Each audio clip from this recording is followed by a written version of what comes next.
If you're looking for an awesome hike in Zion National Park that you can do with younger kids, then Emerald Pools might be exactly what you're looking for. Follow along, and in this video you'll see what it looks like. Now the hardest part of doing anything in Zion is finding parking. But once you do find parking, hop on the shuttle and head to Stop 5, which is for the lodge. So we finally made it to the lodge here in Zion. There's a nice grass area where you can have lunch. The lodge over there, I think a restaurant and stuff. And we're gonna take the Emerald Pools Trail, which is that way. Now this trail winds up along the canyon wall to 3 different natural pools of water. Why is there so many warning steep cliffs? Because there are steep cliffs. Yeah, is that a pretty river? Oh, that part is very pretty.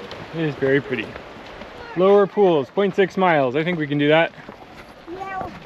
Really pretty terrain all through here. The trail is generally in the shade in the afternoon, and the total round trip distance for all 3 pools is about 3 miles. Got some really cool prickly pear cactuses along the trail here. Yeah, it's so nice out here too with the breeze. Ethan, there's a deer. Big dog.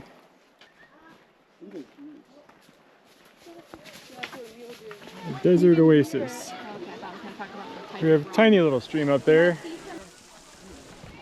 If you don't want to go the entire distance, you can just turn around at pool 1 or 2 and still feel like you've accomplished something. Yeah, we're gonna That is the Emerald Pool. The Emerald Mud Puddle. Yes. It looks emerald when your face is in it and you're underwater. In your last breath as you pass out. What do you think, Emily? It's a cool spot, isn't it? Yeah, I got soaked. You got soaked, yeah. Wow, look at the canyon wall up there. That's really cool. So we made it up to the first emerald pond, and there's a tiny little waterfall with kind of a mud puddle. It's really pretty hike up though, so we're gonna go up to the second one, see if it's a little bit bigger.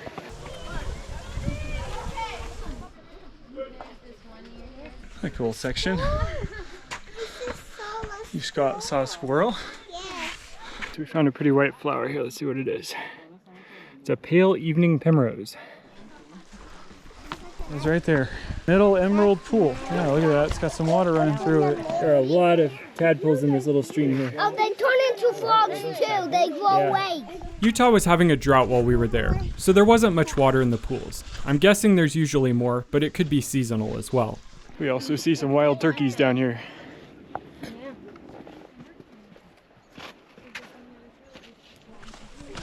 All right, looks like we're here.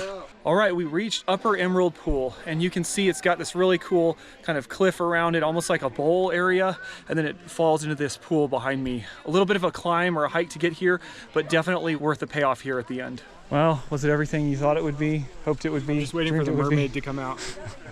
It's also a little bit disappointing. I think there's just a major drought in Utah this year, so there's not that much water. But it's still a really good hike. Not too far, in the shade most of the way. It's really cool up here. You can see where the water runs down and all the way down into the pool, way down there. So I was reading that the Indians would bring their firstborn up to the top of the cliff, and they would throw them down, and they would explode, and their spleens would come out, and that's why it turned green. So it's the Emerald Pool. You are very interesting. You're my firstborn. Would you like to go up? A gentle hike? Yeah, even if you win. Do you see the bones on the bottom? Those are no. All those bones down there? Oh, those are bones? So at the upper pools, there is a really good rock area where kids can kind of scamper around. It's a lot of fun.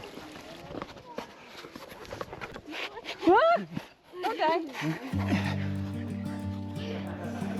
After taking a break and scrambling all over the rocks that surround the upper pool, we headed back out. Going downhill is always a good bit faster. The first one down the trail. What do you mean, Keaton? Okay, that means you get the Gatorade of victory. Stop! All right, we completed the hike. It was a little bit strenuous on some of the uphill sections for kids, but really nothing that most kids can't handle, and it has a really cool payoff at the end. So definitely recommend that hike. If you enjoyed this video, please like and subscribe, and be sure to check out the other videos that we're making about the southern Utah area and some of the national parks to visit there. Thanks again for watching, and see you next time. At Mighty Things, we help families trade screen time for outdoor adventures and real skills. If you want to raise resilient, capable kids, subscribe to our channel for inspiration on how you can learn, build, and explore the world together. Mighty Things!